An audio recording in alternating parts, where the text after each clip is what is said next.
हम में से बहुत से लोग कंपाउंडिंग के बारे में जानते हैं और खासकर मनी कंपाउंडिंग के बारे में। इसके बारे में एक उदाहरण बहुत ही प्रचलित है कि अगर एक व्यक्ति को 1 रुपया महीने के पहले ही दिन दे दिया जाए और उससे ये कहा जाए कि ये रुपया हर रोज 2 गुना हो जाएगा, तो महीने के आखिरी दिन यानी 31वें दिन उस व्यक्ति के पास 107 करोड़ रुपए होंगे। कंपाउंडिंग की ताकत समय के साथ साथ बढ़ती चली जाती है, चाहे वो पैसा हो, हुनर हो या हेल्थ।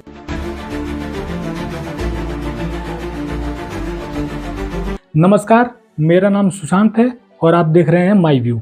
आज हम बात करेंगे कंपाउंडिंग के असली ताकत की। अल्बर्ट आइंस्टीन ने कंपाउंडिंग को दुनिया का 8वां अजूबा क्यों कहा था? इतने बड़े साइंटिस्ट ने ऐसा क्यों कहा? क्योंकि इंसान का जो ब्रेन है लीनियर सोचता है, जैसे 1 2 3 4 5 6 7 8 इस प्रकार। लेकिन जो कंपाउंडिंग है वो एक्सपोनेंशियल चलती है, जैसे 1 2 4 8 16 32 64 इस तरह से। और यहाँ टाइम की वैल्यू पैसे से कहीं ज़्यादा होती है।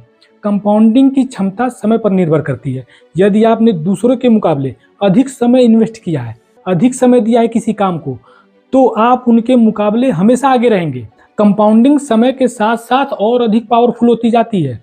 आज हम मुख्य रूप से स्किल, नॉलेज, मनी और हेल्थ, इन सभी में कंपाउंडिंग की जो इंपॉर्टेंस है उसको समझेंगे। सबसे पहले हम बात करेंगे अपने फर्स्ट पॉइंट स्किल की, जिसके बिना पैसा कमाना मुश्किल होता है। क्या आपने कभी सोचा कि कुछ लोग अपने फील्ड में लीजेंड कैसे बन गए, और बने भी तो उसी फील्ड में कैसे बने? जेम्स क्लियर की किताब एटॉमिक हैबिट्स का एक रूल है, 1% बेहतर। आपको लगेगा कि ये तो बहुत ही कम है, लेकिन ये एक ऐसा निवेश है जो लॉन्ग टर्म में बहुत ही फायदेमंद होता है। यदि आप इस साल हर दिन अपने स्किल में सिर्फ 1% का सुधार करते हैं, तो साल के अंत में आप 37 गुना ज़्यादा बेहतर बन चुके होंगे। लेकिन यहाँ एक पेच है, शुरू के 3 या 4 महीने बदलाव का अनुभव बहुत ही कम होगा या नहीं के बराबर होगा। ये एक ऐसा फेज है जिसे वैली ऑफ डिसअपॉइंटमेंट या निराशा की घाटी कहते हैं, और बहुत सारे लोग यहीं पर हार मान लेते हैं।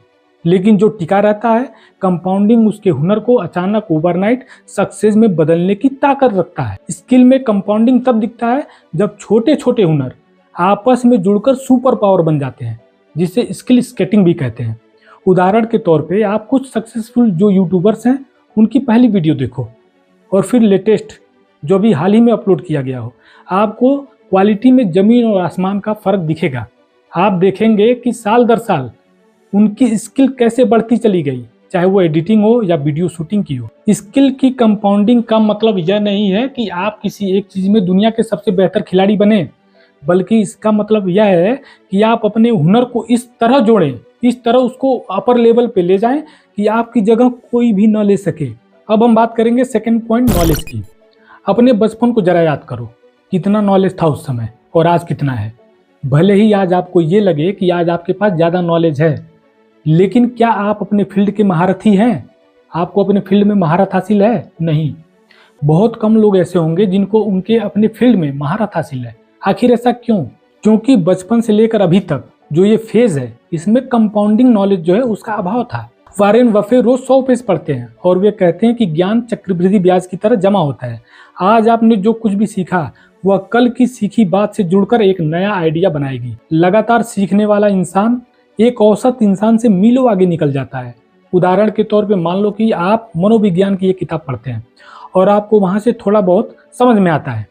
अगले महीने आप मार्केटिंग के बारे में पढ़ते हैं और आपको उससे जुड़ी बहुत सी बातें समझ में आती हैं।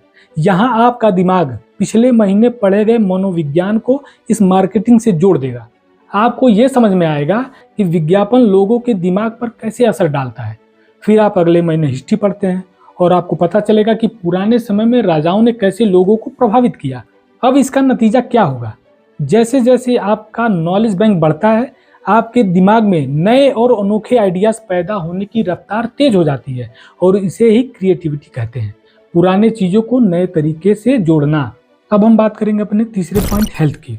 स्किल आपको काम दिलाता है, नॉलेज उसे बेहतर करना सिखाता है, और हेल्थ आपको उस सफलता का आनंद लेने के लिए समय देता है। अगर इन तीनों में से एक भी शून्य है तो कंपाउंडिंग का नतीजा भी शून्य हो जाएगा। स्वास्थ्य के कंपाउंडिंग का असर सबसे देरी से दिखता है, लेकिन ये सबसे शक्तिशाली भी होता है। इसे साधारण चुनाव असाधारण परिणाम कह सकते हैं, लेकिन ध्यान रहे इसमें नेगेटिव कंपाउंडिंग भी होती है। क्योंकि रोज एक सिगरेट पीने से आज आपके फेफड़े खराब नहीं होंगे, लेकिन 10 या 15 साल बाद उसका ब्याज कैंसर के रूप में चुकाना पड़ सकता है। वहीं रोज 30 मिनट की फिजिकल एक्सरसाइज आपको एथलीट नहीं बना देगी, लेकिन आपको 60 वर्ष की उम्र में फुर्तीला बनाए रखेगी। अब हम इसे चंगू और मंगू के उदाहरण से समझते हैं। मंगू चाय में चीनी ज्यादा पीता है, कोई फिजिकल एक्टिविटी नहीं करता है, रात को देर से सोता है, सुबह देर से उठता है। लेकिन दूसरी ओर चंगू चंगा होने के लिए चीनी छोड़ देता है। वो रोज सुबह उठकर टहलता है, व्यायाम करता है, समय पर सोता है और अच्छी नींद लेता है। कुछ साल बाद इसका नतीजा ये होगा कि मंगू का वजन बढ़ जाएगा और फिटनेस अच्छी नहीं होगी, जबकि चंगू बेहतर महसूस करेगा। 10 साल बाद मंगू शुगर, बीपी और मोटापा का शिकार हो सकता है। दवाइयों पर उसका पैसा खर्च हो सकता है, लेकिन चंगू चंगा रहेगा और मंगू से थोड़ा जवान दिखेगा। दवाइयों पर उसका कोई रुपया खर्च नहीं होगा। दोस्तों, हेल्थ में जो कंपाउंडिंग है वो ब्याज की बजाय बीमा की तरह काम करती है। आपके वर्तमान समय का छोटा सा त्याग भविष्य के बड़े दर्द को रोक सकता है। अब हम बात करेंगे मनी की। देखिए, मनी और हेल्थ दोनों एक दूसरे के पूरक हैं। यदि आपके पास पैसा बहुत ज्यादा है लेकिन हेल्थ सही नहीं है तब भी ठीक नहीं है। आपके पास पैसा ना के बराबर है और आपका हेल्थ सही है तब भी ठीक नहीं है। आज के समय का जो सबसे कड़वा सच है कि लोग तेजी से और कम समय में अमीर बनना चाहते हैं और अपने पैसों को कई गुना तेजी से बढ़ाना चाहते हैं, और इसी कारण वे या तो स्कैम का शिकार हो जाते हैं या उनके पैसे मार्केट में बर्बाद हो जाते हैं। बाद में निराशा और पछताने के अलावा उनके पास कुछ भी नहीं बचता। लेकिन कंपाउंडिंग को यदि ध्यान में रखते हुए सही तरीके से निवेश किया जाए तो आपके फ्यूचर को सिक्योर कर देगी। एक बात यहाँ ध्यान देने वाली ये है कि यहाँ पैसे से ज्यादा वैल्यू समय की होती है। इसे ऐसे समझिए कि चंगू 25 साल का है और हर महीने 5,000 रुपया इन्वेस्ट करता है। वहीं मंगू 35 साल का है और हर महीने 5,000 रुपया वो भी इन्वेस्ट करता है।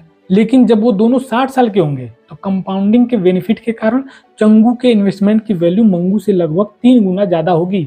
ये सिर्फ इसलिए नहीं कि उसने ज्यादा पैसे इन्वेस्ट कर दिए, बल्कि इसलिए कि उसने मंगू से ज्यादा समय अपने इन्वेस्टमेंट को दिया। याद रखिए कि कंपाउंडिंग में आपकी फसल इस बात पर निर्भर नहीं करती कि आपने कितना बीज बोया, बल्कि इस पर निर्भर करती है कि आपने उस फसल को पकने के लिए कितना समय दिया। देखिए, कंपाउंडिंग इतनी आसान चीज नहीं है। अगर ये इतना आसान होता तो आज हर कोई अमीर और सक्सेसफुल होता। कंपाउंडिंग के 3 सबसे बड़े दुश्मन हैं, जिसमें पहला है जल्दबाजी। आजकल आपने देखा होगा कि लोग कितनी जल्दबाजी में हैं। सबको इंस्टेंट रिजल्ट चाहिए। जैसे मान लीजिए कोई जिम जाता है और 10-15 दिन एक्सरसाइज करने के बाद शीशे के सामने खड़े होकर वो 6 पैक ढूंढता है। तो ध्यान रखना होगा कि कंपाउंडिंग को बोरिंग होना पसंद है। दूसरा है दखल अंदाजी। चार्ली मुगर ने कहा था कि कंपाउंडिंग का पहला नियम है कि इसे बीच में कभी भी नहीं छोड़ना चाहिए, क्योंकि यदि आप अपनी सेविंग्स को निकाल लेते हैं या अपनी अच्छी आदतों को छोड़ देते हैं तो आप अपने प्रोग्रेस को वापस 0 पर ले आते हैं। इसका तीसरा दुश्मन है महंगाई और लालच। महंगाई कंपाउंडिंग के बिल्कुल उलट है। जहां कंपाउंडिंग आपके पैसे की वैल्यू को बढ़ाती है, वहीं महंगाई या इन्फ्लेशन की वजह से आपके रिटर्न्स पर बुरा असर पड़ता है। और लालच उस इंसान की तरह है जो यह देखने के लिए रोज पौधे को मिट्टी से बाहर निकालता है कि जड़ें कितनी बड़ी हुई हैं। ऐसा बार बार करने के कारण वह पौधा कभी पेड़ बन ही नहीं पाता। अब इसका निष्कर्ष क्या है? कंपाउंडिंग का मैजिक देखने के लिए आपको जीनियस होने की जरूरत नहीं है, आपको बस अनुशासित होने की जरूरत है। कंपाउंडिंग उबाऊ हो सकता है क्योंकि इसमें समय लगता है। यह उन लोगों के लिए बिल्कुल नहीं है जो शॉर्टकट ढूंढते हैं। यह उनके लिए है जिनके पास धैर्य और अनुशासन है। अब बात कर लेते हैं कुछ सुझाव की। आपको ये 4 कदम आज ही उठाना पड़ेगा। पहला, अपनी रुचि के अनुसार किसी भी स्किल पर रोज 15 मिनट अभ्यास करें। दूसरा, चाहे 500 ही लेकिन निवेश करना शुरू करें। तीसरा, रोज कम से कम अच्छी किताबों की 10 पेज पढ़ें। चौथा, रोज कम से कम 30 मिनट व्यायाम करें। याद रखिए, आप जो कल बनेंगे वो उन फैसलों का नतीजा होगा जो आज आप लेंगे। अगर आपको यह वीडियो पसंद आया हो तो इसे लाइक करें, शेयर करें, कमेंट में लिखें मैं आज से शुरू कर रहा हूं। धन्यवाद।